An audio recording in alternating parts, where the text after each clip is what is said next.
Hey there!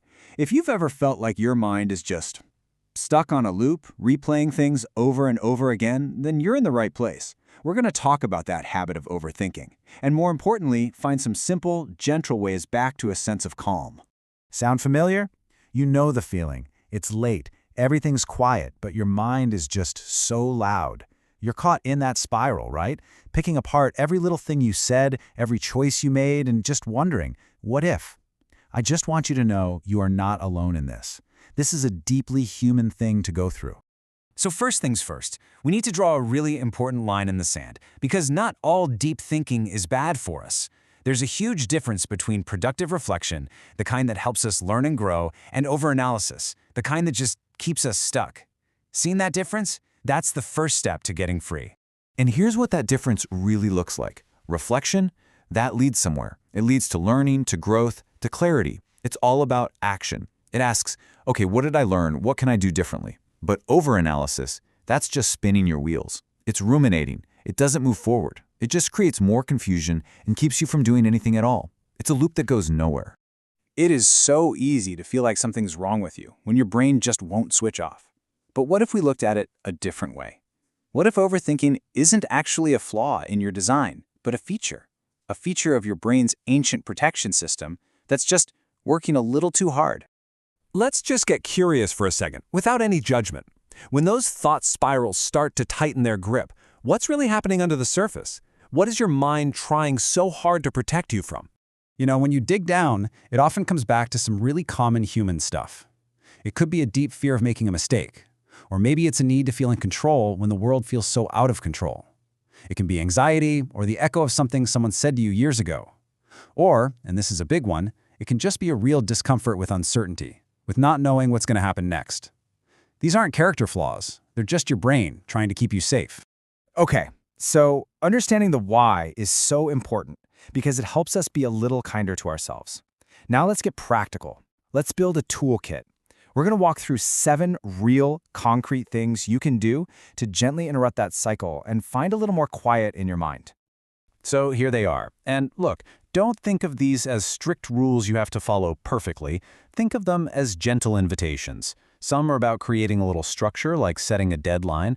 Others are about getting the thoughts out of your head and onto paper. But today, we're really going to zoom in on 2 of the most powerful mindset shifts here. Number 3, separating facts from stories, and number 6, accepting incomplete certainty. Let's start with this one because it's a total game changer. Okay, so a fact is something objective. For example, my coworker didn't say good morning to me. That's the fact. The story our brain creates is, they're mad at me, I must have done something wrong, everyone dislikes me. See the difference? The overanalysis, all the pain, it lives in the story, not the fact. Learning to spot that gap between what happened and the meaning we're adding, that is so grounding. This little phrase, this is your anchor. The next time you feel that spiral starting up, just pause, take one deep breath, and say this to yourself, maybe even out loud. I am separating fact from story. Just notice how it creates a little bit of space, a little bit of air to breathe.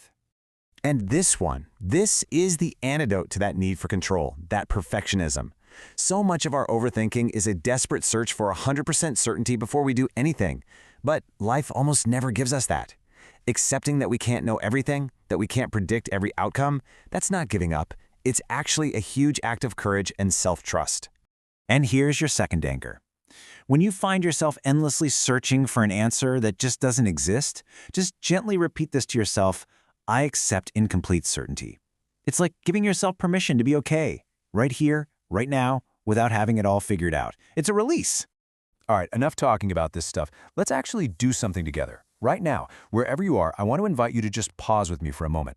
We're going to do a super simple exercise to help calm your nervous system and bring you back to the present moment. So if it feels okay for you, you can soften your gaze or just gently close your eyes. Let's take a slow, quiet breath in through your nose for 4, 3, 2, 1. Just hold it at the top. And now, a long, slow exhale out through your mouth for 6, 5, 4, 3, 2, 1. Let's just do that one more time. A gentle breath in, and a long, slow breath out, letting it all go. As we start to wrap up, let's redefine what peace even means. Real peace isn't about having a totally empty mind or having every single problem solved. It's about finding those little moments of calm right in the middle of all the messiness and uncertainty of life. If you take one thing away today, let it be this. Peace is available to you right now, in this moment, even without all the answers. It comes from accepting what you can't know, from seeing the difference between fact and story, and from being kind to yourself when your brain is just trying its best to protect you. So I'll just leave you with this question. And please, don't overanalyze the answer. It's just a simple invitation. What is one small, gentle action you can take for yourself right now to honor your own need for a little bit of peace? Thanks for spending this time with me.